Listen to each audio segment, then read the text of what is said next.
Alafia. I'm Dr. Gloria Lattimore Peace, host and producer of OmniU Presents the H30 Art of Life show. And I'm here with Marielle Johnson and very happy to be here with Marielle Johnson because she's a dear friend and she is an activist. She is I don't like to use the term freedom fighter because whatever you're fighting, is what you don't want. So, I want to call you a freedom struggler who's been in the struggle for a very long time and who has taken a lot of risks and who is still encouraged by some light that she sees at the end of the tunnel. But before we get to the end of the tunnel, we have to go back to the beginning of this tunnel that you have been struggling in for since how long? How long have you been in your personal struggle? Well, personally, my struggle started in the 70s. Okay. I can say when I became aware Okay. of the struggle. Before then, I had blinders on. I Okay. thought being born in Chicago made me a free person, and I didn't have to endure the suffering that the blacks in the South went through. I actually Mhm. felt sorry for people who lived in the South. Mhm.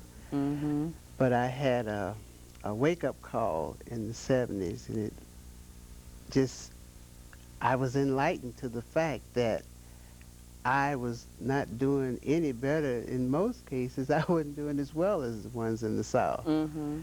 because they were aware of their blackness. They were not blinded by the bright lights in the big city. Mhm.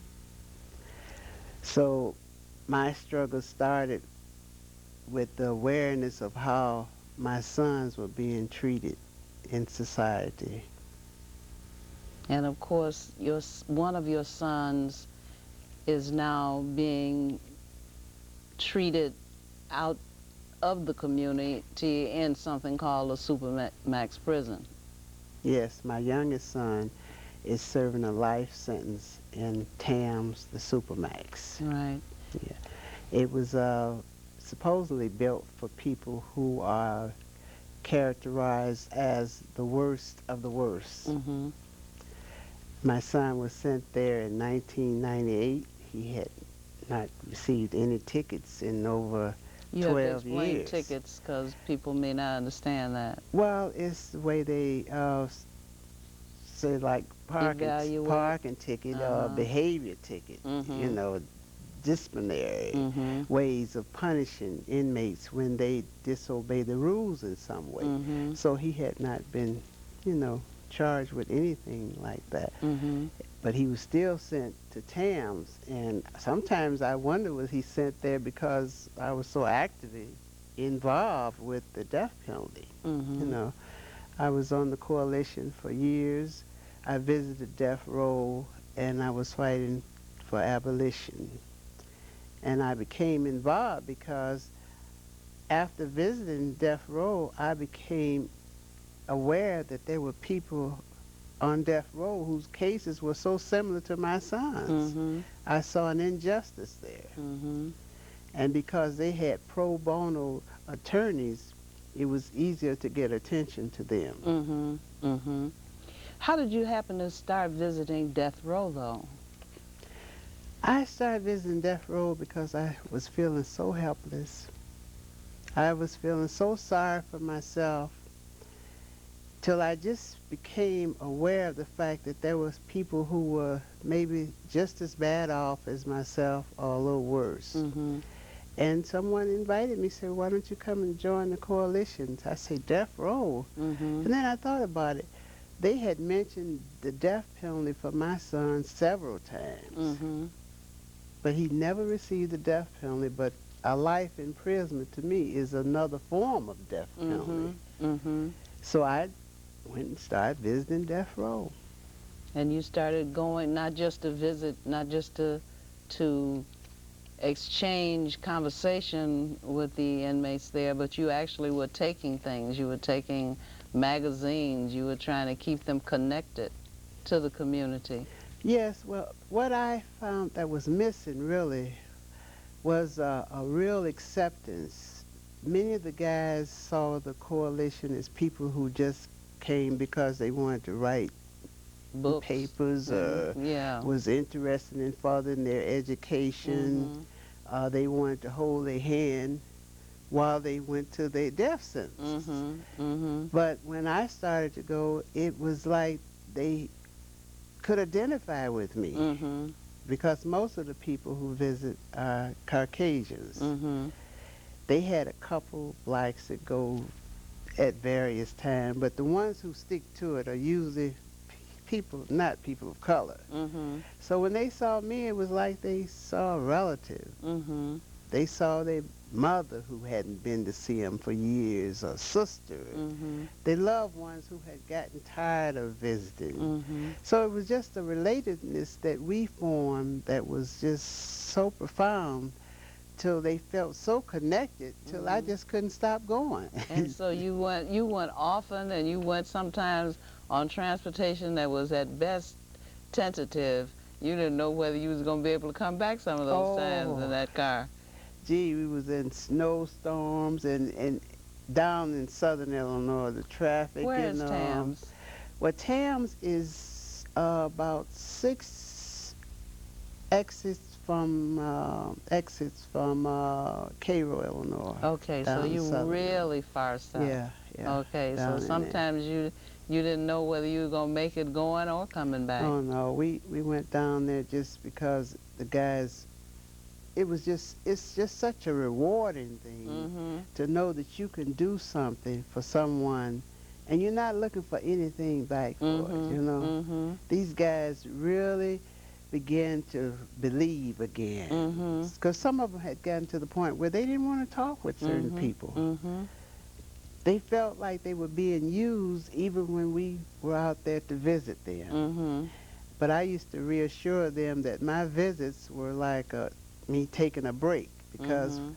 the biggest jobs was what I do when I leave the Mhm. institutions, and Mhm. trying to alert other people to what's going on, to get Mhm. other people involved, to Mhm. see them as human beings. And Mhm. I once mentioned to them that I wish I could really get this anti-cruelty society Mhm. to Just visit with focusing on me. animals. Yeah, yeah, Mhm. because I love animals too, but if Mhm. you could just wake them up to the fact that human beings are being treated worse than animals, Mhm. Mhm. maybe we could really get something moved. Mhm. And the fact that innocent human beings, now Mhm. that's something, even people who believe in punishment, believe in the death penalty, believe that people should be put away forever, Mhm. there are people who would in no way be, you know, satisfied knowing that innocent people are in Mhm. these Mhm. institutions. And even when you have whether you have people who are innocent or not, some of this treatment is so inhumane that it doesn't matter. You just wouldn't treat anybody or anything the way well, you don't have to imagine it, but No. our audience has to imagine what it would be like to be confined for 23 hours out of the day and only allowed outside of the cell, but still inside of another structure, so that you Hmm. can do a little exercise and take a shower and go back in there with no windows, with no human contact. To That is just cruel and unusual punishment. It's dehumanizing. Mhm. To me, what I see the institutions programmed to do is to completely destroy you physically, emotionally, and spiritually. Mhm. Now Mhm. that's the real key. Mhm. To be even set out to destroy the spirit of another human being. Mhm. Mhm. And then many of these inmates are coming back to society. Mm. What can you expect from them when they have been treated like this for so many years, completely dehumanized, Mhm. denied, they have been denied all kind of emotional contact, Mhm. no physical contact. Mhm. And then you destroy the spirit. Mhm. So you reduce them to zombies, people who are walking and talking, but people who have been robbed of the effective side of themselves. They're You know. empty. Mhm. This is one way that they survive. Mhm. Just give up even being a human. And give up trusting, because nothing can be relied upon in that environment except more abuse. Yes, yes, they condition themselves for it. And the sad part to me is the people who have to take different roles into this system. Mhm. You know, it's one thing to be incarcerated and you can't go, Mhm. but for people to make a living off of Mhm. this is Mhm. the sad part. They come in voluntarily Mhm. and become a part of this system Mhm.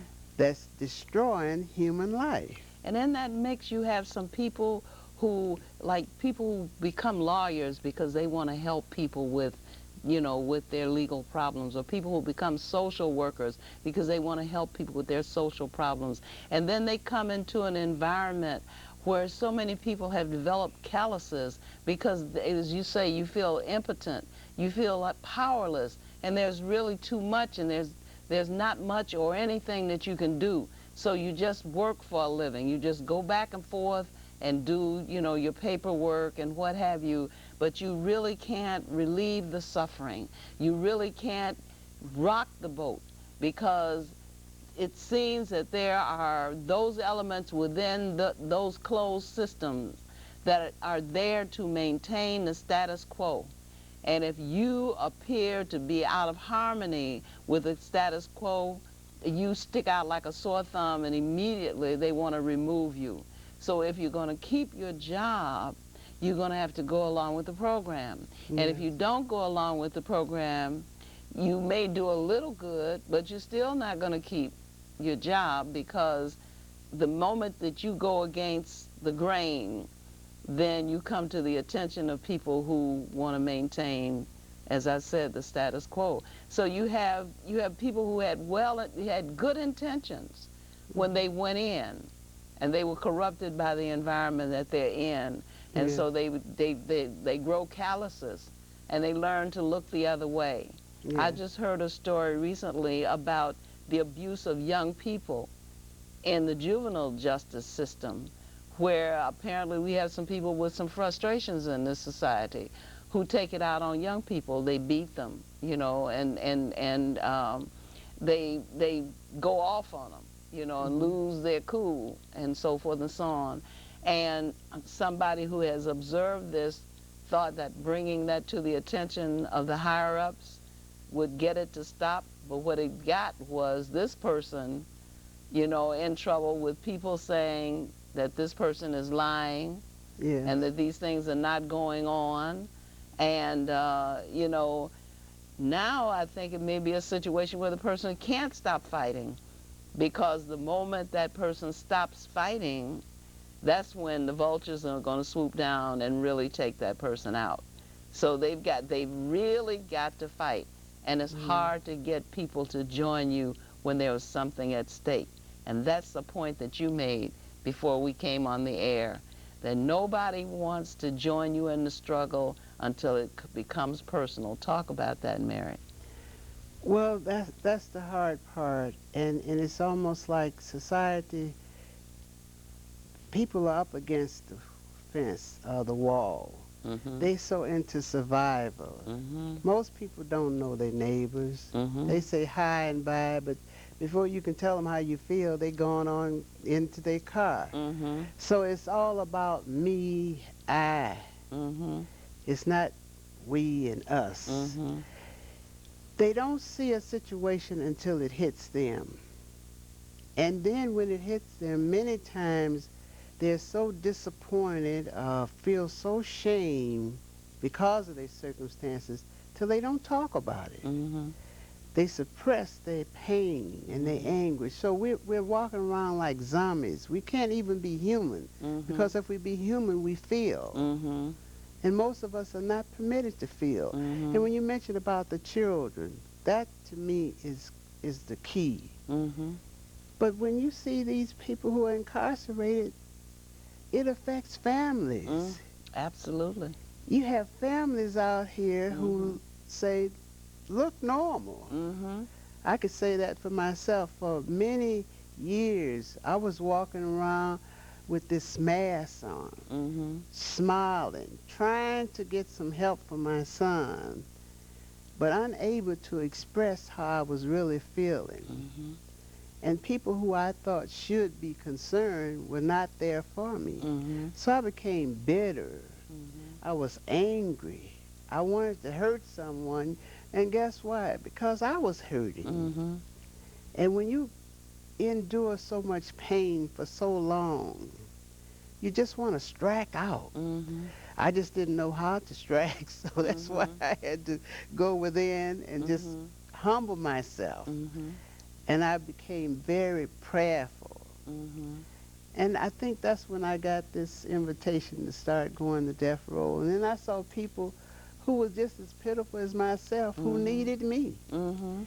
And the need for myself, and I found a place where I was needed and where I could do something for people and let them know not to give up. Mhm. That there are people who care. They just don't know. Mhm. So I say, I'll be a voice for you. I'll go out and tell Mhm. people. Mhm. And then I'll try to invite them and bring them back in Mhm. and let them see what's going on. And the Mhm. more people know about these circumstances, the more people will get involved. Mhm. And this is basically what happened. And I mentioned too how people are punished, just like you just said. Mhm. I know attorneys who stood up for people and they were actually penalized. Mhm. I know one I'll mention, Dan Sanders. Mhm. He's a man that came out in the beginning for Anthony Porter. Oh yes. Yeah, this man lost his law practice. He had a nervous breakdown. Mm. I mean, I thought everyone was going to embrace him because Mhm. he, he Mhm. did this on this case. Mhm. The professor at Northwestern would never have gotten the case if it Mhm. hadn't have been for the work that Dan Sanders put in to save Mhm. his life. Mhm. To me, that was key. Mhm. But everybody passed over it. Mhm.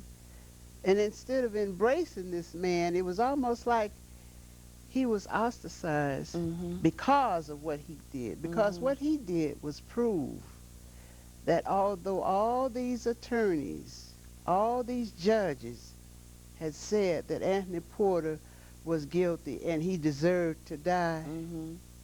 he proved that if you do a thorough job on these cases, Mhm. you would have had to see this technical reason Mhm. why we can get this out in the open again. Mhm. Mhm. And that's what happened. Mhm. And when it finally happened, to me, I guess the ones who was for the death penalty was not outwardly, but they were actually, you say, offended by the fact that if you look at the circumstances, what were all of them doing all those years when Mhm. they were saying that he should die? Mhm.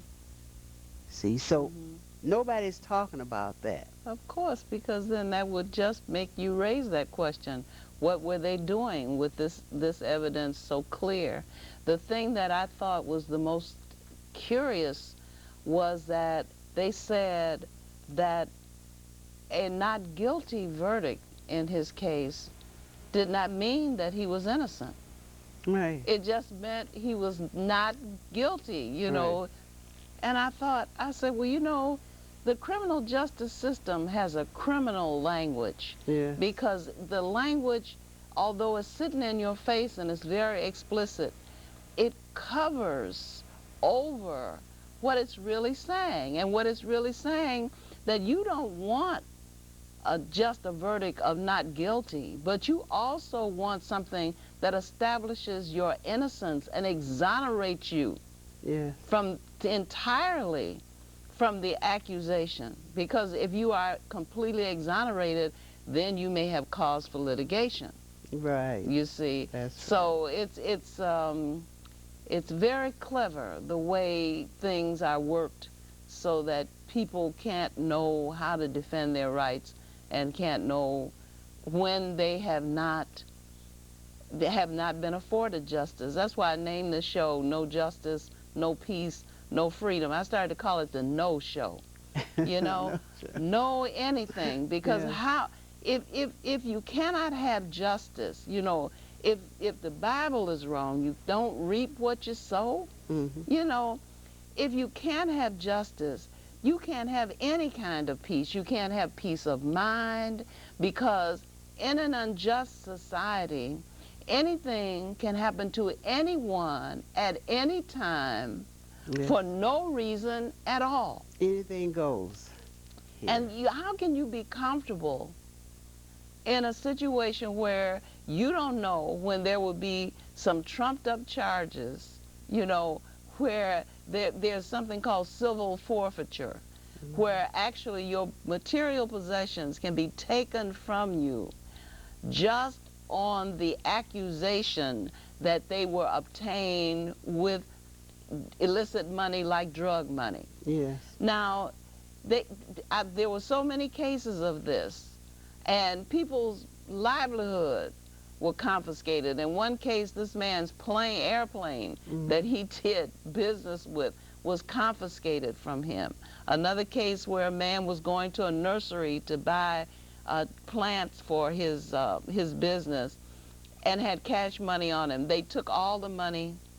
They accused him of having this money. They called it civil forfeiture. And in that case, what you have to do is you have to prove that it is not money obtained from drugs. Yes. So you have to hire a lawyer, and you have to prove your accusers, the government, wrong.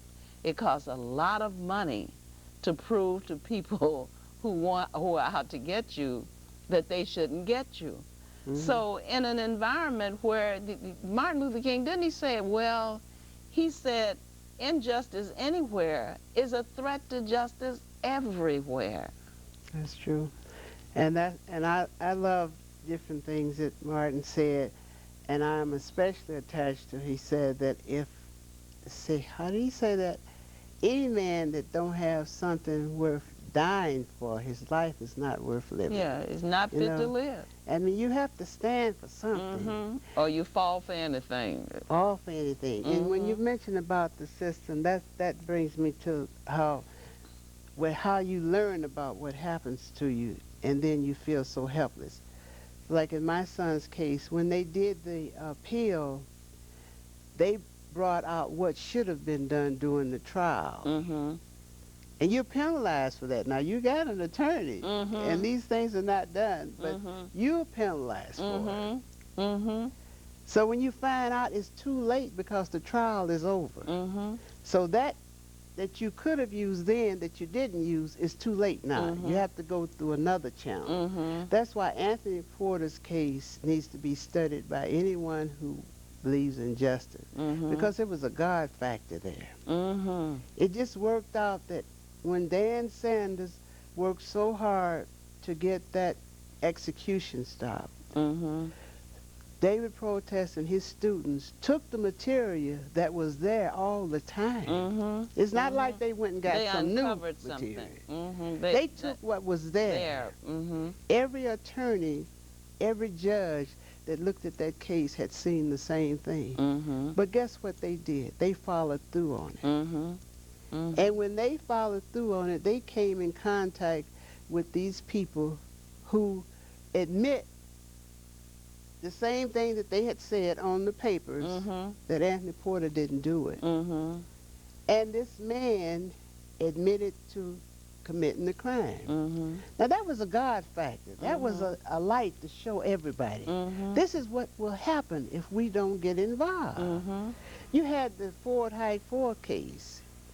4 black men who spent 18 and a half years on death row. 3 of them had never been arrested before in their lives. Mm-hmm. 1 had been arrested for taking a bike or something. Mm-hmm. They spent 18 and a half years, and nobody's talking about that. You know, it should be all over. Anybody that ever studied law, anybody who ever went to church, anybody with a conscience Mm-hmm. should be made aware this is what can happen. Mm-hmm. And these are not cases that are unique. It's happening every day. Exactly. And when are people going to get involved? When it happens to them? people may not know how to get involved. Like you said, you were invited to go with somebody to death row. Hmm. I was, I was, it was suggested to me that I circulate the newspaper that I was publishing, Mo Better News, Yes. in the prisons. After a while, that got to be a problem, even though I was sending free newspapers to inmates who asked for them, not Hmm. just sending in wholesale newspapers, but I would get letters and they would say, please give me a subscription, and so I would send them. It finally got to be a problem, you know, that some prisons were refusing to let them in, and on more than one occasion, you know, folks had to look into that to find out why that was so, because the a lot of what was in the paper were things that the inmates themselves wrote. They were essays, they were poems. I even had one who was a cartoonist, you know. Hmm. So there were all kinds of things that came. It was a forum for them to express themselves, to say what they felt, and they weren't always talking about conditions, prisons and the Right. conditions. I Most of the know. time they were talking about conditions in the society, Yes. Yes. and, you know, and urging people to become aware and to become involved.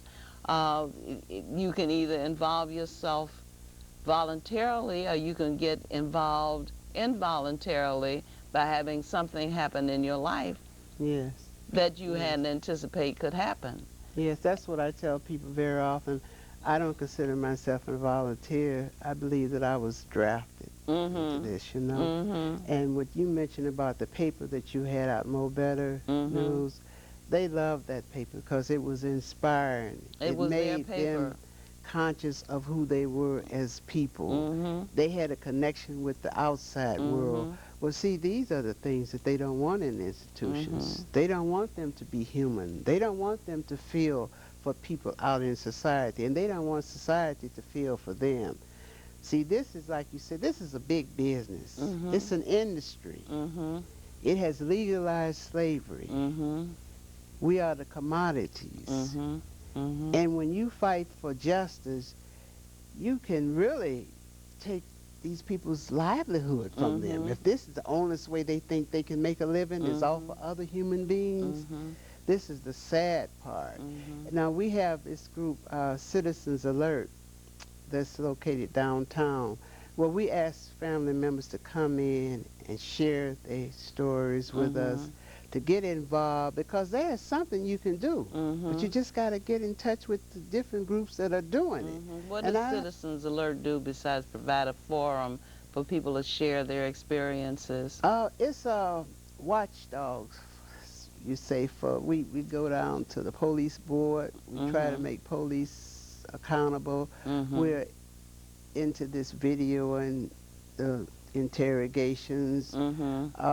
We go to court with people. Mhm. We be there for people when, you know, when you Mhm. don't know who to talk to and don't Mhm. know what to say. Mhm. Because people can't just come out and start to fight. You got Mhm. to work with them so they can start to heal. Mhm. Because it's a sad, bad feeling you have Mhm. when this happens to you, and you go to the courts and you find that everybody's in there, regardless of how bad your situation is or how good, they just doing a job. They see Mhm. you as just another number. Mhm. So you need someone who can relate to you as a human being. Mhm. And I found that support there years ago Okay. when I went to You know, you Citizens need a Alert. building. You need a storefront. You need somewhere that where people can gather around you and join in the things that you do. Because I know that, you know, traveling to downtown on the bus, Yeah. you know, spending all day getting there and then all day being there and then traveling to downstate on an unreliable transportation some of the time, Yeah. which I hope that you get that remedy very soon. Does anybody contribute anything? Do you ever ask for any contribution? Well, I think for so many years I connected that with what was going on, and I didn't want to be branded with people who were, you know, living better, and our situation was getting worse. So I never really say ask for anything. And for a while, I was kind of resentful when I saw some of the organizations moving up and hiring And they staff. take money and they don't do anything. They just do an Yeah, ad yeah, campaign. yeah.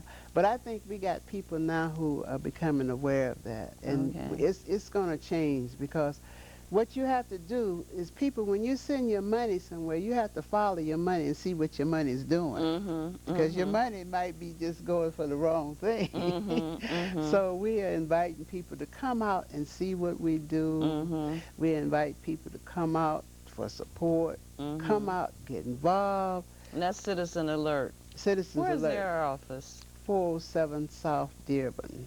Okay. Yeah, Suite 1490. What is that? Harrison? What street? What's Near the Van Buren. Van Van Buren. Buren, yeah, Okay. yeah. Hmm. All right. You belong to some other organizations Oh, too. yes, I Okay, tell do. me about some of those. I'm with the families of the wrongfully convicted. Yeah. Okay. All Hmm. right. And How long has I'm, that organization existed? That's the first I've that's heard of it. 2 years. Really? Yeah, we've been together for 2 years because we ran into one another at courts and in Mhm. different, situations. And we found out there were so many of us who said that we believed that our family member was innocent. So Mhm. we got this group called Families of the Wrongfully Convicted. Mhm. And we've been organized now for 2 years. Okay. What do Yeah. you do as an organization? I know as individual members of families, you go do whatever your family member you need you to do. But as an organization, how do you support each other? Well, we actually have a little meeting where we sit and talk Mhm. about our feelings, talk Mhm. about what we experience, and try to carpool and go visit Mhm. relatives. And most of them, they have two or three going different places. Now, I'm a kind of a loner because I go to TAM, so Mhm. it's not Not that a lot of many. people that Yeah, go not there. that many. But I do Mhm. manage to see my son. Mhm. So it's working out. Mhm. Sometimes I don't even attempt to tell you how, but it works out. So Mhm. that's why I know it's possible. And then we have another group called Sankofa.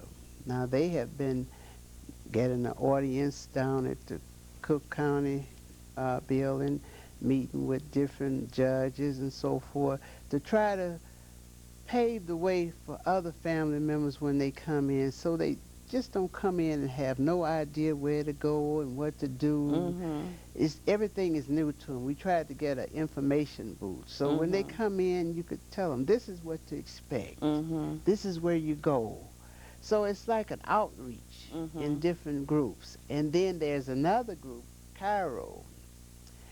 They're in the suburbs, but they give a special treat twice a year, retreat for Mhm. family members Mhm. so that they can be in the company of people who have relatives who are incarcerated so they can get used to the idea that they're not alone. Mhm. Mhm. And this is something that's we'd start taking applications in January. So anybody that's interested in any of these groups, I'm out there with them and I can get them in touch with them and we can do something. Of course. What phone number do you give if people wanted to contact some group? Uh, that's area code 312-663-5392.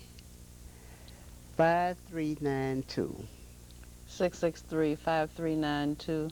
Yes. And it's area code 312. And who is that? Yes.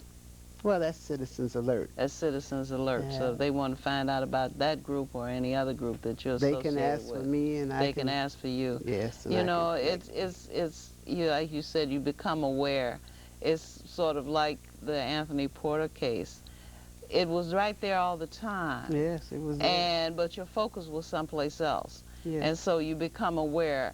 I think that almost any person that you meet knows or has a a familiar relationship with somebody who has either been in prison or who is currently in prison. Hmm. And of course, we hate to add, but it's probably true, is likely to go to Yes. prison. Yes.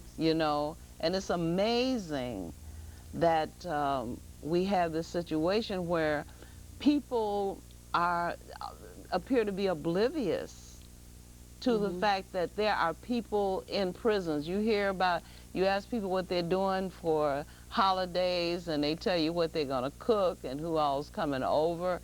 You seldom have a conversation with somebody who says, well, on the holiday, I'm going to be at this prison or that prison. Yes. And it's amazing that we have managed to just sort of set that aside, you know, just sort of like not embarrass ourselves. Yeah. By acknowledging that we have somebody who is either in prison, who has recently returned from prison. I mean, there are thousands of people who are walking around here with bracelets on. Yes. They're not right. free. You know, they are being monitored. They have a curfew. They have to come in at a certain time. They are restricted from where they can go and how long they can stay, and all of this kind of thing. So restrictions on freedom are not as evident, but nonetheless they're there. Yeah, it's sad, and I tell you what, you can go to 26th in California, 13th in Michigan, you can go down to Durson Billings any day, and you see who's standing up before the judge. People tell you that about traffic courts. You go and it looks like we're the only ones driving cars. But if you go to those other courtrooms, it looks like we're the only ones that commit crimes. See, and those people going in and out of there every day, they don't have any connection with other people who are going through this. And people just, their family members are trying to make a living. They're trying to survive. And they don't talk about what's happening to them. But if we would open up our mouths in these churches,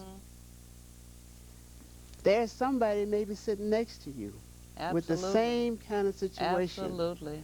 But they put that off into something called a prison ministry. Oh, yeah. And so they get 2 or 3 ministers who will go into the prisons and do some stuff. But the prison ministry does not minister to the members of the church who are people in prison, because members of the church who are people in prison are not making that widely known. No, they don't. It's the same way that a school was having parenting classes and could not get any of the parents to sign up for the parenting classes because no one wanted to admit that they needed instruction in parenting. So, you know, we don't want to admit that we need help. We don't want to admit that these social problems are affecting us. You know, you run into somebody and they want to tell you what corporation their child is with. You know, my son is with this corporation, has this job, has this position, and so forth and so on. Most of the time, you don't find out about the people who are having problems with their children because they don't want to be embarrassed. Yeah, they don't want to talk about it because it's something about being human beings that makes us think that it means being perfect. But it don't. Being human means that you do have circumstances that you face sometimes that are not pleasant. It means that you can be unhappy part of the day. You don't have to be sad all day. But these things occur. This is life. And to say that you have a loved one that you can't love because of their circumstances is sad. It's easy for a parent to go to a graduation and stand up proudly. But you have to look, it takes something for that mother to go to court and stand there alone. Because she can't turn her love on and off for her children. So that's what happens. We're there for the good times and the bad times. And when you can talk about your circumstances to another parent, they may never have experienced what you experienced individually. But if you tell them how you feel now that this has happened to your loved one, they can identify with your pain. And you know, Marielle, I think a lot of people who are willing to open up and to share that are women, you know, are mothers.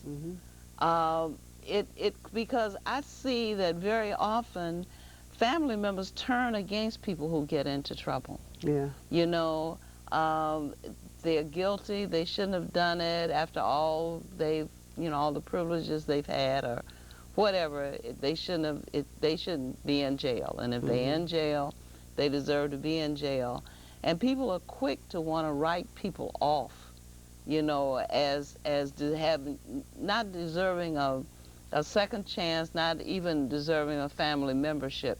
And so you always have that one lone ranger who is generally the mother or the Yeah. mother the mother figure who is going to hang in there, who's going to go down to the police station 100 times and get that child, who is going to go to court for all the continuances in the world, who is going to believe the child is innocent no matter what anybody else is saying, and who's going to. I've met a woman whose child was she said falsely convicted, and I believe he was.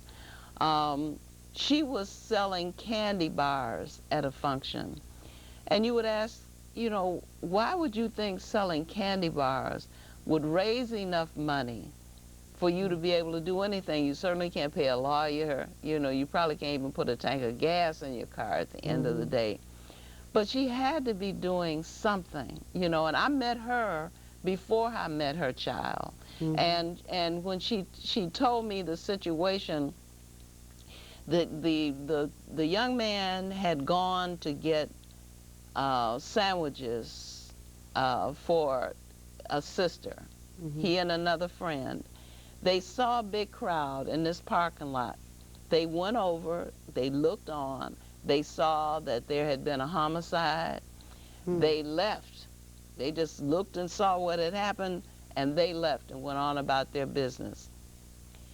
He was arrested. Now, what made this just so glaring was that this particular child was an albino.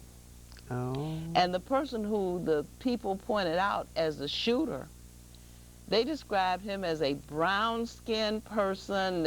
All the description.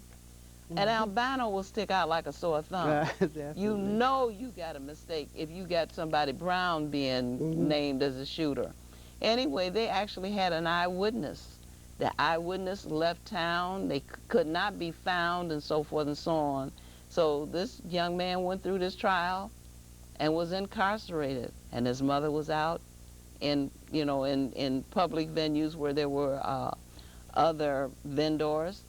She was selling candy Selling candy. because she was trying to raise funds. She didn't know what to do. Yeah. She knew her child was in jail, Yeah. and she knew that she had to do whatever she could do.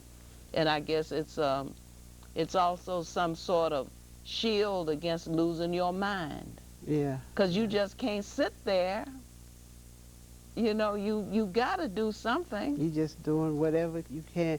You know, that's like when you mention about if they've been wrongly convicted. What people have to understand, even if your child did something wrong, it's still your child. Mhm. You don't have to explain that you love them. Mhm. You should be out in these jails. You should be in these organizations organizing and demanding Mhm. like people do, say, of other races. Mhm. I have seen people come forward, and it's amazing how every time one of their children do something, they always can explain to you why he did it. Mhm. You know, this happened to him at one Mhm. Mhm. time. He was abused as a child. Yeah, and Mhm. who has more reasons why something should, you know, ours should have more reasons why they could say they did Mhm. something than anyone. Mhm. But we don't condone this Mhm. kind of behavior. But we don't have to stop loving ours either, see? Absolutely And not. that's what people need to understand. My grandmother shared this with me years ago. She said she had to really wake up when she understood that she was demanding that her daughters did everything she said, even though she wasn't at home. She Mhm. was in somebody else's house Mhm. taking care of their children. Mhm. And she said these children that she took care of, she couldn't spank them. Mhm. All she could do is tell them what to do, and she bet not let them get hurt. Mhm. And then she had to think and say, I got to be losing my mind. Now I'm going to go home and mistreat mine because they're Mhm. not doing what I say and I'm not even there. Mhm. Mhm. So she said she thought about that. Mhm. That's backwards. It is You know? backwards. How can you love somebody else's more than you love your own? Mhm. So my grandmother started saying, well, my children didn't benefit from it, Mhm. but my grandchildren gonna really, Mhm. they gonna get it. She said, Mhm. nobody's no better than man. Mhm. And you know, when you think about it, it actually begins with the children, Yes, because children are our treasures. that's right. You know, they deserve all the love and all the care that we can possibly give to them, and Hmm. that we can possibly get others to give to them. And we know for a fact that there are some children in the society that are more valued than other children. That's right. There are some children in the society that are privileged, and there are some children that are underprivileged, and there are some that are non-privileged, because there's another whole group of children who get not less privileges, but no privileges at all. Yes, yes. And so the fact that we are divided up into these little nuclear families, where you in your household and I'm in my household, and these are my children and those are your children, and I just got to take care of mine, and what happens to yours is of no interest to me. This is exactly where the failure is. Yes. Because if these children are not cared for and they are not loved, then they will be deficient in some ways. Yes. They will not be able to develop fully as full human beings without a lot of effort. And certainly many of them do, most of them do. But a few of our children, and I'm saying few in thousands, not few in the single digits, Hmm. a few of our children are more sensitive than the others. Yeah. Neglect affects them more deeply than the others. Yes. And you know, where some child can fall and get up and dust himself off and keep running, another child is injured by his fall. And so we're so focused away from family, Yeah. because, as you say, we got to survive. Yeah. Yeah. You know, we have to pay bills Yeah. and so forth and so on, that we really do not give the attention that we should It's give to our children. they're not top priority. I know I would be doing something, and my daughter, when she was growing up, and she would talk to me. I said, uh-huh, yeah. She said, Mhm. Mama, turn around to me. Mhm. She meant give me your attention, you Mhm. know? They're Mhm. so talking and don't hear what Mhm. they saying, Mhm. and they can pick up on that. You know, Mhm. I've had children start to say something to me, and then you act like you don't want to be up, and they say, that's okay, forget it. You know, I said, Mhm. wait a minute, come back, you know? Mhm. Mhm. I'm interested in what you have to say. Mhm. These are little human beings, and you're Absolutely. preparing them for a future. Mhm. And if you don't make them feel that they're worthy now and Mhm. that you have expectations, Mhm. you expect them to do something, you Mhm. know, rather than tell them they're not going to be anything, Mhm. you know. Mhm. And this negative feedback is just destroying our people. Mhm. Every time something happens in a suburb, and then out there in, I don't know, different areas, they always in shock. Yeah. And this We didn't think child, something like this oh, could he looked happen. normal. Well, Mhm. what is a normal looking child? Mhm. So we have to see ours as normal also. Right. We have to take on the old behavior of the slaves when we were on the plantation. Mhm. We have to treat your children like they're my Mhm. children. I have to be concerned about their welfare. Mhm. Wherever you are, you run into mine, you have to treat them like you want me to treat yours. Mhm. And when we did that, that's when We were better off. we were doing better. See, because if you showed too much attention to yours, Mhm. they remove you from them. Mhm. So they end up over here where I am. Mhm. And I hear many people talk about, oh yeah, running around here looking like Angel Mama, because I used to wear my head wrap, you know. And I Mhm. want them to know that Angel Mama did more than make pancakes, you know. Mhm. Mhm. she, she had a role. Mhm. Many times the ones in the house was giving information to the ones in the field. So Mhm. don't be swayed by what you see Well, on our Jemima head. is actually an African name. Yeah, but I'm You saying know, I mean, people use it as a way so, to put you but down. that's a they turned it into a stereotype.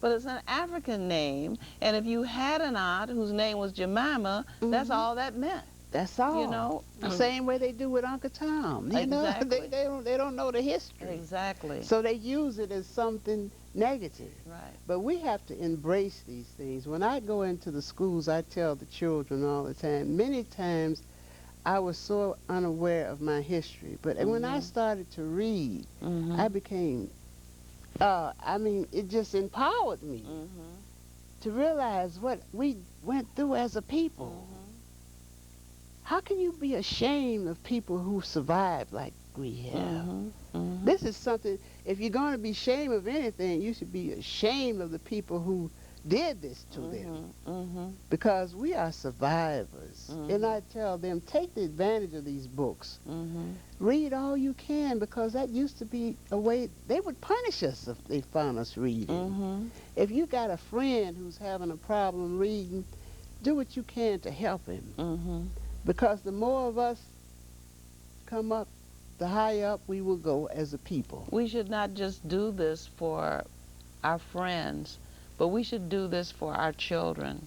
We should help our children to learn the things that they need to learn, Hmm. because the schools may not be able to impart everything that we want our children to know.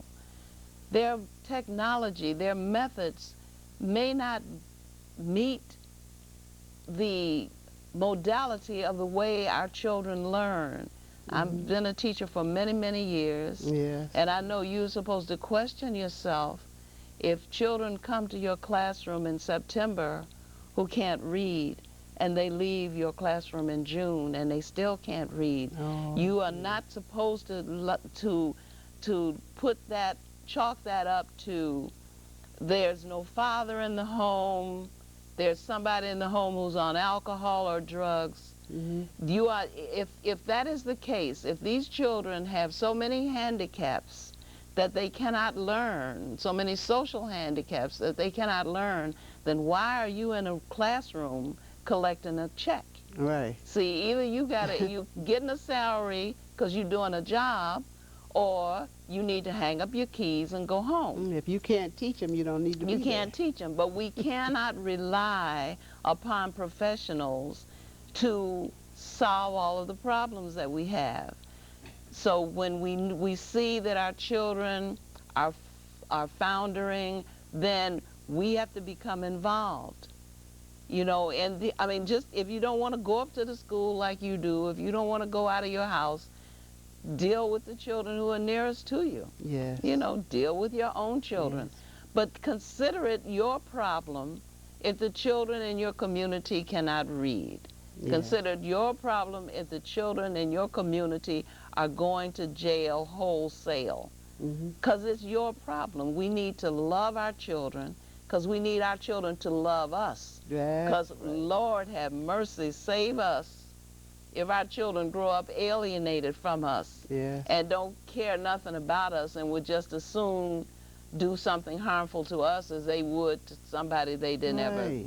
meet. What do you think about the people who are hired in these nursing homes, who have been mistreated all their lives, and you expect for them to love old people? Mm-hmm. Mm-hmm. This is one of the things I tell the young people. I say, I'm in the schools because you're my future. Mm-hmm. I said, but I'm part of the resources for you. Mm-hmm.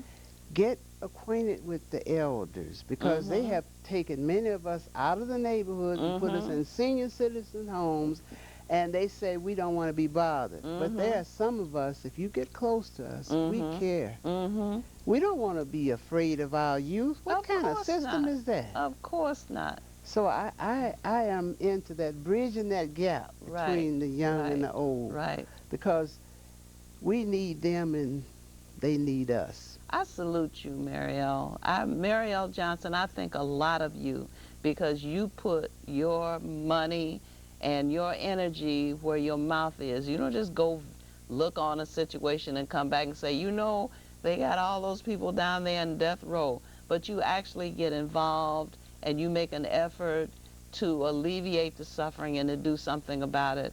And I think that if people can see that people who are just ordinary people like you, you know, not anybody with any special stuff, but just somebody Barely anything. who like you, who are concerned about your community, who are concerned about the people who have been removed from your community, you know, that they should stay connected and they should be defended.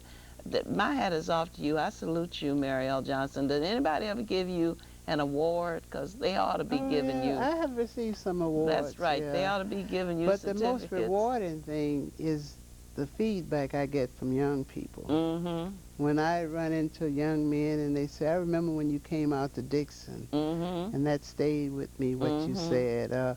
I run into some student, you know, my grandson, he's in college now. I tell him if he gets out of hand, I'll come over there and drop kick him. So the fact that I can communicate with them, you know, I love that, and that is rewarding, you know, and the privilege of being on your show. I'm always touched that you reach out to me. Is this book available, Mary L., this book that you and your son wrote together? Yes. Tainted Justice. Tainted Justice. Can they get this from you? From calling that. Just say the number again, because we got a minute. I think we can say the number. It's area code 312-663-5392. Yeah. 663-5392, area code 312. Yes. Well, you just keep on keeping on. You know, I'm just amazed at the kinds of things that you will lend your time and energy to. And I know that you have at least one grandchild.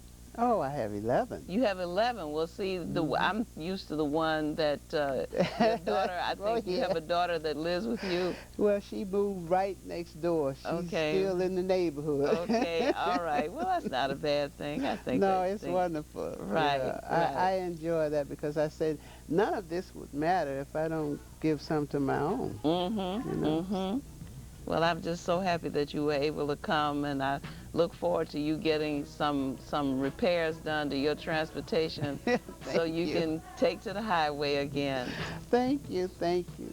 I really appreciate this opportunity. And I appreciate you too, Mariel. I really do. I admire you so much. Yes, I admire you too because the outreach you did with that Mo Better. So many guys love that. I just finally ran out of money in troops to help me get it out, and then the prisons were giving me a hard time. And I think in some cases they were letting them come and then they wasn't giving it to them, you know. Yeah, because I started taking them out. Remember I was taking them out? I had a lot of people who was getting them in there. Yeah. But I think when I was mailing them, a lot of times they were stopping their mail. They weren't getting. Oh, well, they don't even want them to have letters now. Some of the ladies would, like, when they seal the envelope, they seal it with a kiss. Oh, they send that back. Oh, really? Yeah. Oh, my goodness gracious. It's just really something now. People got to really get involved.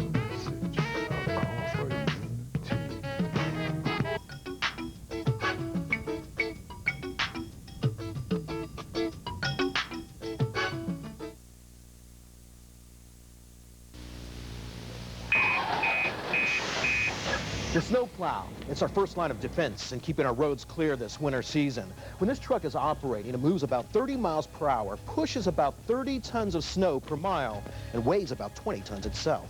Last year, 50 motorists crashed into some of these trucks. Some people were killed. Keep your distance, about a 5-second gap between you and the truck operators, so they can do their jobs and you get to your destinations.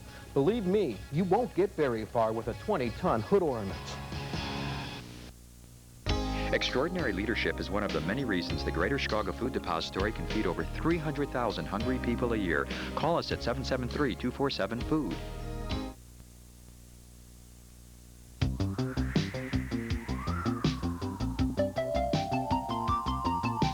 You're watching CAN TV 19.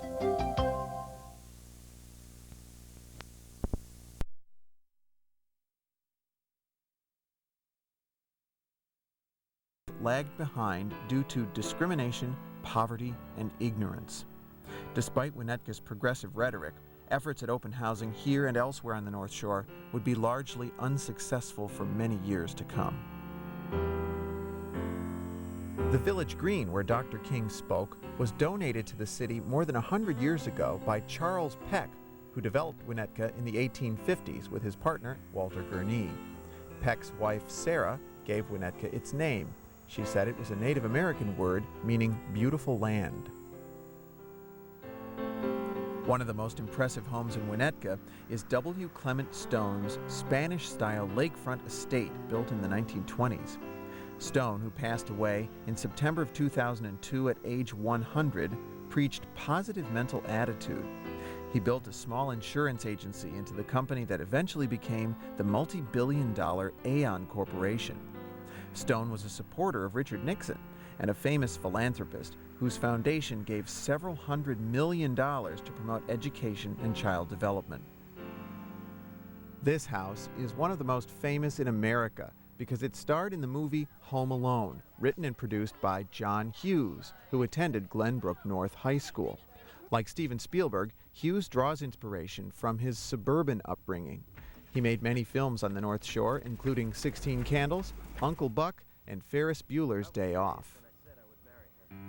Winnetka's A.C. Nielsen gave the TV networks a way to track their success, the Nielsen ratings, and the man who famously called TV a vast wasteland, Newton Minow, has lived in Winnetka and Glencoe. Minow was President Kennedy's head of the Federal Communications Commission. Kenilworth has the feeling of a royal country retreat. It was designed to be just that. Kenilworth was the brainchild of Joseph Sears, a man who made his fortune in lard. In the 19th century, the stuff was used for everything, from soap to cooking oil to lamp fuel. Sears lived among Chicago's most elite on Prairie Avenue. As a young man, he had read a novel called Kenilworth by Sir Walter Scott about a place near Warwick Castle in England. The story so captured him that he took his family there for a visit in 1883. In her diary, his wife described it as a grand old ruin. Sears came home with one dream in mind, to move with his family to the country. When meatpacker Philip Armour bought his company in 1887, Sears retired at age 44 and started looking for property where he could build a country estate. By 1889, Sears was building not just a country estate, but a whole country town. City planner Franklin Burnham laid out the streets northeast to southwest, so each house got sunlight. Franklin Burnham also designed the famous train station in the heavy stone style called Richardsonian Romanesque and the Kenilworth Union Church. According to the Architectural Album of the North Shore, this was America's first non-denominational community church. The streets were originally named for American authors, but Sears had them changed to the English and Scottish names from the characters and places in the novel Kenilworth. Original deeds required homes to be built to high construction standards on large lots, and there were no alleys allowed. The rules also restricted sales to Caucasians only. The Kenilworth Company provided transportation from Chicago for prospective homebuyers via a private railroad car and treated them to picnics and teas. Renowned architect George W. Mayer designed several Kenilworth homes, including his own. The eclectic exterior is a departure from his more familiar prairie-style work, such as the Kenilworth Club, which is listed on the National Register of Historic Places. Kenilworth really didn't like the idea of a streetcar running through town. They didn't think it fit with their image. They became a missing link on the North Shore Electric Line. Passengers traveling between Chicago and Milwaukee had to get off the train in Wilmette, walk through Kenilworth, and get on another train in Winnetka. Later, Sears got the railroad to donate a fountain and other improvements in exchange for granting a franchise. Today, tributes to Sears are everywhere in town. There's a Joseph Sears memorial window at Kenilworth Union Church. The Joseph Sears School is the only school in Kenilworth. The famous photographer Walker Evans spent part of his childhood in Kenilworth. Even though he came from a wealthy family, he's best known for photographing America's poor during the Depression. I imagine nothing was ever more irksome to Kenilworth's aristocracy than this little patch of lakefront land called No Man's Land. Well, today it's home to the highly civilized Plaza del Lago shopping center, but back in the roaring 20s, it was an oasis of irreverent nightlife on the otherwise very proper North Shore. Blame it on the invention of the automobile. The story starts back in 1836 when a land speculator named John Gage bought property here. Wilmette annexed most of it in 1876, except for a tiny triangle. Some say this little patch was too marshy to be desirable. Others speculate that Wilmette and Kenilworth annexations stopped at the old section lines laid out by early surveyors who ignored topography and created a section mostly in the lake. Gage died in 1893, and for 30 years, the land was just ignored. Meanwhile, the automobile was gaining popularity, and newly opened Sheridan Road became a favorite strip for cruisers. They were young and looking for fun. Most North Shore towns had blue laws, so according to author Robert Shea, no man's land became a magnet. Shea writes that no man's land was the only unincorporated land along Sheridan Road from Chicago all the way to Waukegan, so it could develop unhampered by municipal codes. Sometime in the 1920s, Gage's heirs leased some land to restaurateurs who opened the Shack, the Pink Cottage, and the Tornado Tavern, which was in a building that had been hit by a tornado. A few years later, investors started building nightclubs and resorts on the Strip. Wilmette and Kenilworth were horrified. A local paper described the mysterious developers of the beach club Vista del Lago as Hollywood interests in Chicago sportsmen. One of the Hollywood investors was Lillian Gish. A 1,400-seat movie palace called Teatro del Lago was built in 1927 and scandalized neighbors by showing movies on Sundays. There was a modern car-oriented shopping center called Spanish Court. The Mira-Lago Ballroom was described by one magazine as a roadhouse on the lake catering to the young set of automobiling, jazz-dancing nightlifers. Most buildings were designed in the fashionable Spanish style of the Roaring '20s. If there was ever any pretense about a high moral character in no man's land, it ended with the Depression. Several of the clubs went out of business. They were quickly replaced by gambling halls and speakeasies. The neighbors proved just how much disdain they had for no man's land when a fire broke out at the Mira-Lago on March 8, 1932. Winnetka and Wilmette's fire departments just ignored the call. Evanston responded, but Kenilworth cut off their water supply, and the Mira-Lago burned to the ground. With the end of Prohibition in 1933, alcohol was sold openly in no man's land, and that was the last straw. Wilmette finally annexed no man's land in 1942 and immediately declared it dry. But the ice cream shops, fireworks stands, fast food joints, and gas stations stayed in business for another 20 years. Over time, modern high-rise apartment towers replaced the crumbling relics. The movie theater was torn down, and Spanish Court became Plaza del Lago. The Spanish style was preserved, including the original bell tower, but the shopping experience now reflects the fact that it's part of upscale Wilmette.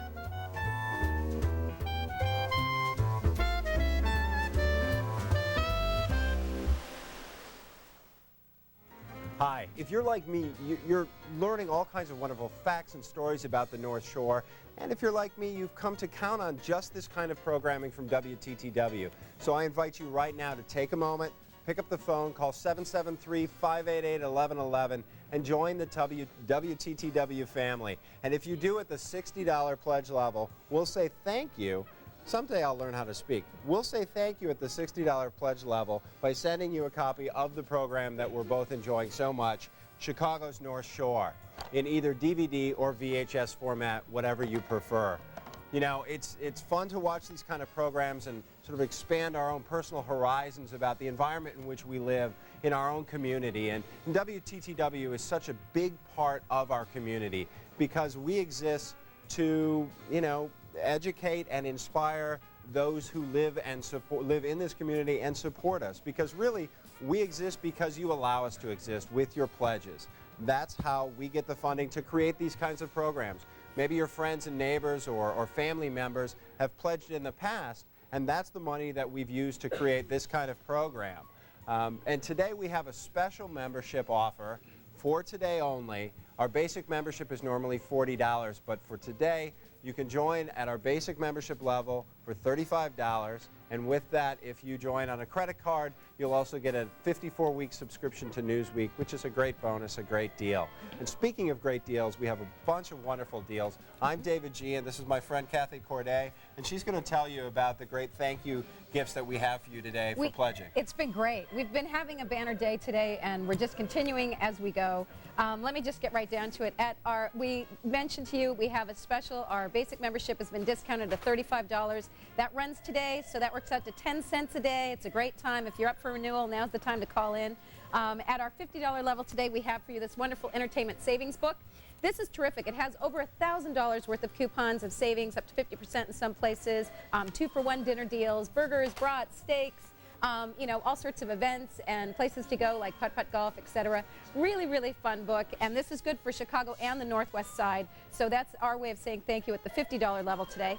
At the $60 level, we mentioned that we have the copy of the program available on VHS or DVD, and that's terrific because it does have about 90 minutes of programming.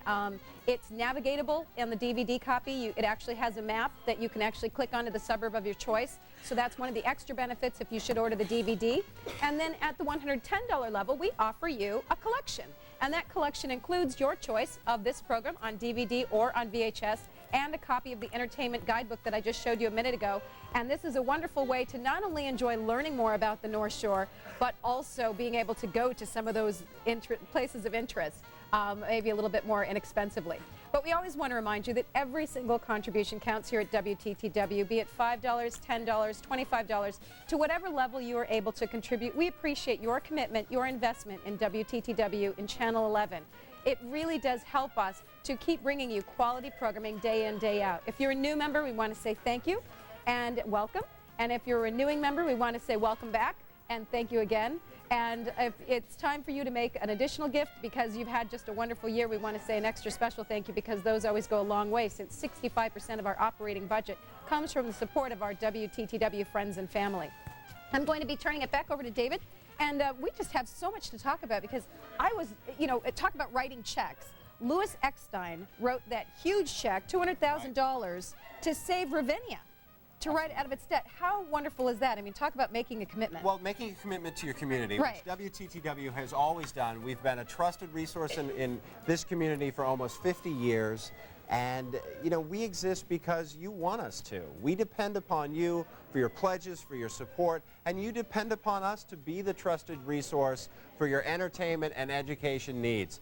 You know, I have a 6-year-old son. I count on WTTW to be there with Arthur, with Clifford, with Dragon Tales, all of the wonderful children's programming. It's WTTW that I count on day in and day out for that kind of added extra educational and entertainment value. And there's another special offer that we have today. Right, extra special value. For the people that are with us today. If you've been with us all day, you know that we've done 3 different programs all about the Chicago area. We did Chicago L, Touring Chicago by L. We did Chicago's lakefront, from Indiana Dunes up to the North Shore, and then now the program we're enjoying at this moment, Chicago's North Shore. All 3 of those programs are available as a special thank you at a $100 level of pledge. You can choose from any 2. So you can get Chicago's North Shore and the Touring Chicago by L, or any combination that you want in either DVD or VHS for those 3 programs at the $100 level. You can choose 2. Speaking of thank you gifts, speaking of saying thank you, I want to thank our operators and caterers today that are working so hard to help us out today. First, I want to thank the group from Noble Street Charter High School who are answering our phones. Very energetic. Along with our friends from Friends of 11.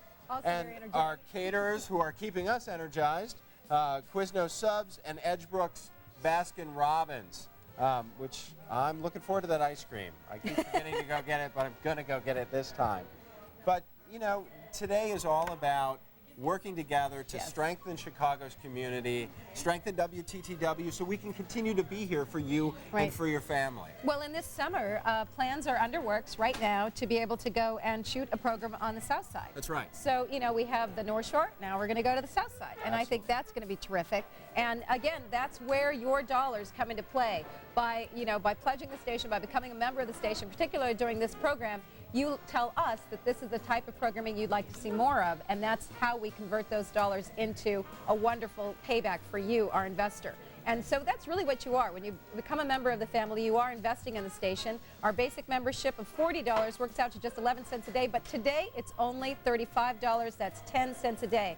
Now, we realize our phones might be busy right now, and that's wonderful. So we just ask you to be a little patient, because we will get to you, and know that every one of us wants to talk to you, welcome you into the family, wants to thank you for your renewal or your additional gift. We also want to let you know, let me just recap some of our gifts while you're waiting. Once again, our basic membership is $35 today. That's just for today. And if you place it on a credit card, we will, in addition to your wonderful WTTW full membership benefits, we will also be providing you with a 54-issue subscription to Newsweek magazine. And we do accept MasterCard, American Express, Discover, as well as, I think there's one other I'm missing there, Visa. Yeah, there we go. So all four. And so you can just let the operator know which credit card you'd like to be using if you'd like to take advantage of that offer. We also have for you at our $50 level today the entertainment guide. This is, of course, these wonderful coupons for attractions and restaurants, places of interest in and around Chicago and the Northwest Side. And then, of course, at the $60 level, we have copies of the program available on either VHS or DVD. You just let the operator know what your choice is. Again, it's 90 minutes of programming, the program you're watching now. And then at the $110 level, you can have the combination of the coupon guide, that wonderful entertainment guidebook, as well as your choice of the program on either DVD or VHS. Just specify that. But again, just remember, every contribution counts. $5, $10, $25, every single dollar goes a long way here at WTTW. We make your investment count, and we want to thank you for making that commitment, because we realize you work hard for your money, and that when you're sharing it with us, you're actually entrusting it to us to bring you quality television at its best, wouldn't you say? Absolutely, and we try to make it as easy as possible for you to join us, whether it's over the phone at 588-1111 in the 773 area code, or WTTW.com. Put it on a credit card. You get the added extra bonus of the Newsweek, but also it's easier because you don't have to send in a check. And you know, this programming, the North Shore, the upcoming South Side program that your pledges and contributions right now are helping make possible, that's the programming that you've come to count on. And you know, just like we count on you to help us make that possible. So we're going to enjoy a little more of the North Shore and enjoy the rest of the program.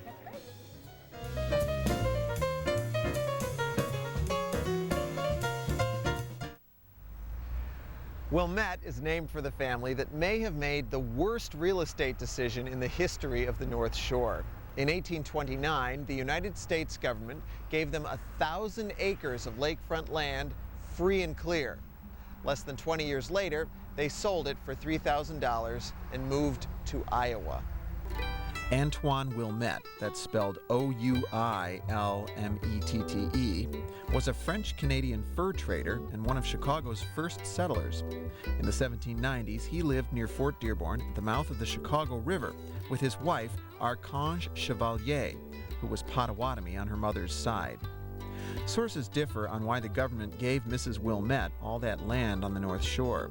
According to one source, it was in gratitude to the couple for sheltering 2 survivors of the Fort Dearborn Massacre in 1812. The land became known as the Wilmette Reservation. They weren't very happy here.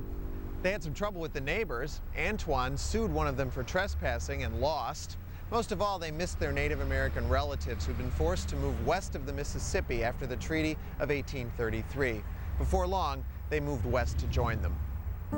When the railroad came through in the 1850s, there was no stop in Wilmette, so it remained a farm town, at one point calling itself the pickle capital of the world.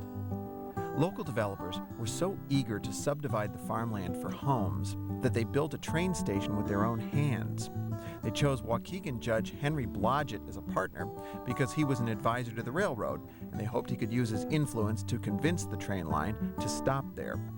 Blodgett named the town using a phonetic spelling. The first home buyers found a fledgling suburb with dirt roads and no streetlights. Commuters left oil lanterns at the depot each morning so that when they returned at night they could find their way home. But by the 1890s, Wilmette was well on its way to becoming an upper-middle-class North Shore suburb. The western part of today's Wilmette was actually a separate village called Grosse Pointe. It was the commercial center of the German farming community we talked about earlier. Grosse Pointe supported itself with tax revenues from its 15 taverns. Prohibition closed them down, and in 1919 the town voted to dissolve and the village hall was sold to pay off debts. The village hall is still standing. It's now the Wilmette Historical Museum. As Chicago and its suburbs boomed in the 19th century, the soggy terrain went from being a nuisance to being a major health hazard. Sewage intermingled with drinking water, and outbreaks of disease were commonplace. The Chicago Sanitary District was created for no less a purpose than to drain the whole region. In 1900, they built a huge canal that reversed the flow of the Chicago River. Then, in 1908, they began digging the North Shore Channel, which went right through Wilmette. The town made the best of it, though. The mouth of the channel became a beautiful lakefront harbor, and soil from the construction was used as landfill to create Gilson Park, home of the Wallace Bowl. The 2,000-seat amphitheater was built in 1946 as a WPA project. Today it's a popular summer spot for community theater plays and concerts. Overlooking the harbor is one of the North Shore's most famous landmarks, the Baha'i House of Worship. The Baha'i faith was introduced to Chicago at the World's Columbian Exposition of 1893. The founder of the faith was a Persian prophet named Baha'u'llah. He preached the oneness of the world's religions and people. Symbols of many world religions can be found in the lavish ornament. The building was designed by Louis Bourgeois in 1909. Construction started in 1920, but the building wasn't finished until 1953. The 9 entrances and circular floor plan are part of Baha'i religious symbolism. Inside, the lacy dome soars nearly 200 feet overhead. Actor and comedian Bill Murray was raised in Wilmette. He had 7 siblings. He acted in high school plays at Loyola Academy and helped pay his tuition there by working as a caddy at local country clubs. He honed his comic skills at Chicago's legendary Second City. Linden Street in Wilmette is the end of the line for Chicago's L trains. The old Prairie-style station has been restored and is now a bank branch. In days gone by, the North Shore line continued west from here as a streetcar, eventually reaching the Chicago and Northwestern tracks, where it headed north to Milwaukee. The last surviving fragment of the North Shore line's Skokie Valley branch is the Skokie Swift, now part of the L system. It ends at Dempster Street in Skokie, where you'll find another old Prairie-style station. Plans call for it to be restored. Skokie calls itself the world's largest village, and with a population of 60,000, it really is the largest municipality in the country that uses the village manager form of government. But it wasn't until after World War II that the population boomed here. For 100 years, it was a small farm town called Niles Center. It was settled by a Prussian immigrant named Henry Harms at a place where 4 Indian trails came together. Today, those trails are diagonal streets like Grosse Pointe and Niles Center. Henry Harms was nothing if not ambitious. He owned the general store and served as postmaster, constable, and drainage commissioner, which was a title of some importance in a place that would later take its name from the Indian word for swamp.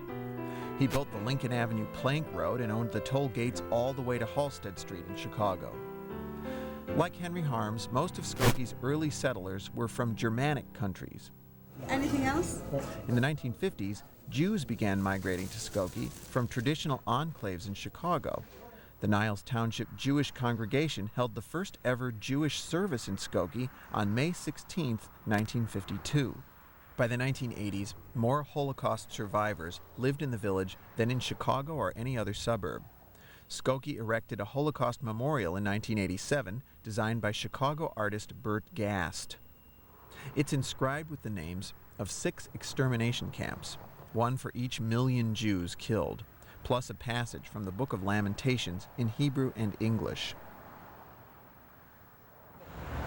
It might surprise you to learn that today, Jews make up less than half the population in Skokie. According to Lifestyle magazine, churches outnumber synagogues here. The Chicago Tribune called Skokie the Ellis Island of the North Shore. Just as in the 1950s, it's the good schools, the safe neighborhoods, and the affordable housing that make Skokie an ideal entry point for migration to the North Shore. The last stop on our tour is the first suburb on Chicago's North Shore, Evanston. Now, if you know anything about the early history of Evanston, you've probably heard that it led the campaign against the evils of alcohol. So it's more than a little funny that Evanston's first permanent building was more or less a liquor store. It was a log cabin built by Abraham Hathaway in 1834. An early historian called it a headquarters for counterfeiters and fugitives from justice, and generally speaking, a vile resort. But temperance would come to Evanston soon enough. It came with the founding of Northwestern University in 1855.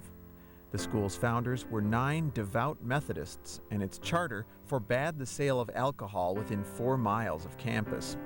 The founders picked Evanston, then called Ridgeville, because it was well away from the vices of Chicago. In 1857, the town was renamed Evanston in honor of one of those Methodist founders, John Evans. He was a prominent physician, founder of the Illinois Republican Party, and a close confidant of Abraham Lincoln's. Most North Shore suburbs followed Evanston's lead and banned alcohol as soon as they incorporated. But Grosse Pointe, with its 15 saloons, and Niles Center, which had 6, were both within the 4-mile limit and became frequent targets of temperance crusaders. The most famous temperance crusader of all was Frances Willard, who quit her post as Northwestern's Dean of Women in 1874 and became president of the Women's Christian Temperance Union. As head of the largest women's organization in the country, Willard became the most famous woman of her day, and her work went far beyond fighting alcoholism. She lobbied for women's suffrage and was an outspoken advocate for women's rights across the board. She was also a labor activist and a radical social reformer. Willard served the WCTU for 20 years until her death in 1898 at age 58. Evanston's 117-year dry spell ended in 1972 when restaurants were permitted to serve alcohol. But it was 12 more years before Evanston got its first liquor store. Evanston is one of many towns that claims to have invented the ice cream sundae as a response to liquor laws, but I like Evanston's twist on the story. Now, in most towns, we're told that because liquor couldn't be served on Sundays, a decadent ice cream concoction was served instead. But of course, alcohol was banned every day in Evanston. So to make Sundays even drier, soda water was banned because it's used in mixed drinks. So an Evanston drugstore started serving up ice cream sodas without the soda water on Sundays. Then it was the name of the confection that became offensive, and that's where the creative spelling comes from. Today, Northwestern University is one of the most prestigious and competitive schools in the country, well known for the Medill School of Journalism, the Kellogg Graduate School of Management, and the School of Speech, now called the Communications School. Its faculty and graduates have won numerous Tonys, Emmys, and Oscars. It's the only private school in the Big Ten. As the university grew, so did the tiny college town of Evanston. Some of the North Shore's finest homes were built here. Many are in the Lakeshore Historic District. A large part of the district was once the lakefront estate of Chicago city planner Daniel Burnham. The property was later subdivided. The most dazzling of Evanston's elegant homes is the Charles Gates Dawes House, built for Northwestern University's treasurer in 1894. It's been restored to its 1909 condition when Dawes bought it. He was vice president under Calvin Coolidge and won the Nobel Prize for his plan to restore Europe's shattered economy after World War I. It's now the home of the Evanston Historical Society. A novice architect designed one of Evanston's newest showpieces, the Public Library, completed in 1991. It was 28-year-old Joseph Powell's first building. He was out of work and his wife was pregnant when he entered the competition to design the library. His impressive prairie-inspired design earned him many more library commissions. The hanging sculpture in the grand entrance is called Ghostwriter. It's so complex, it looks like a rocket scientist designed it, and in fact, the artist, Ralph Helmick, did collaborate with a rocket scientist, Stuart Schechter. Using a powerful computer, they positioned the 2,500 tiny aluminum objects on 900 wires to create a human head with a spiral representing creativity and imagination running through it. The head is androgynous and multiracial, reflecting the city's diversity. Evanston has the largest African American population on the North Shore. The Second Baptist Church was formed in 1870. In 1911, the first African American Boy Scout troop in the country was formed in Evanston, at least in part because white troops refused to accept black members. In Evanston, as elsewhere, African Americans faced discrimination in housing, recreation, and education. Northwestern students and others demonstrated for equal rights there. One outspoken black leader was Medill graduate Edwin B. Jourdain, who became managing editor of the Chicago Defender and was elected Evanston's first black alderman. Today, this community center is named for him. Evanston's lakefront is its most prized asset, but just beneath the surface lie treacherous shallows. In the heyday of lake shipping, the waters off the North Shore were the deadliest on the Great Lakes, according to author Mark S. Braun. The deadliest day of all was September 8, 1860, when the steamer Lady Elgin collided with a cargo schooner after midnight in a thunderstorm. The crippled schooner made it back to Chicago, but in less than half an hour, the Lady Elgin sank. Survivors clung to floating debris as the storm blew them toward shore 9 miles away. But as they neared Wilmette Beach, pounding surf broke up the makeshift rafts, and many victims were drawn back out to sea before the eyes of helpless onlookers. Of the Lady Elgin's 400 passengers, 297 perished.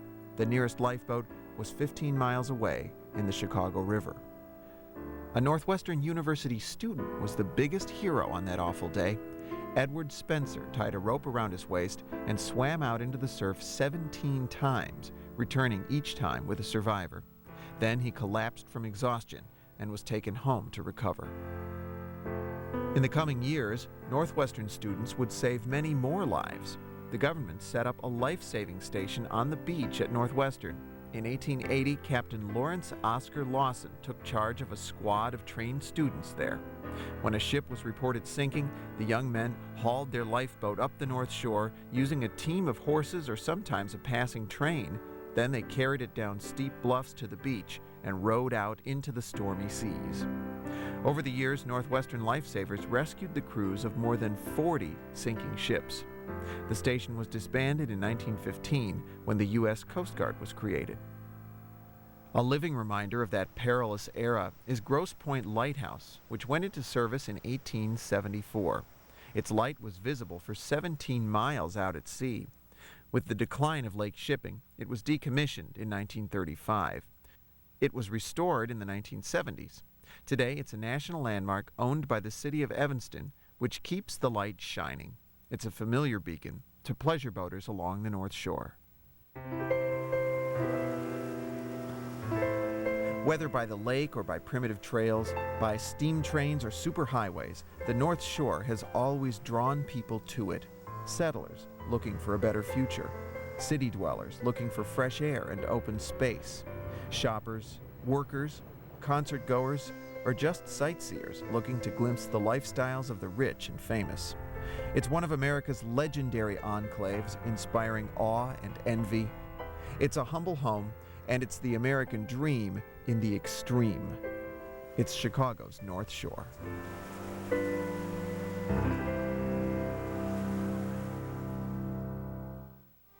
Thank you for joining us this afternoon for this presentation of Chicago's North Shore. This is one of WTTW's own programs. It was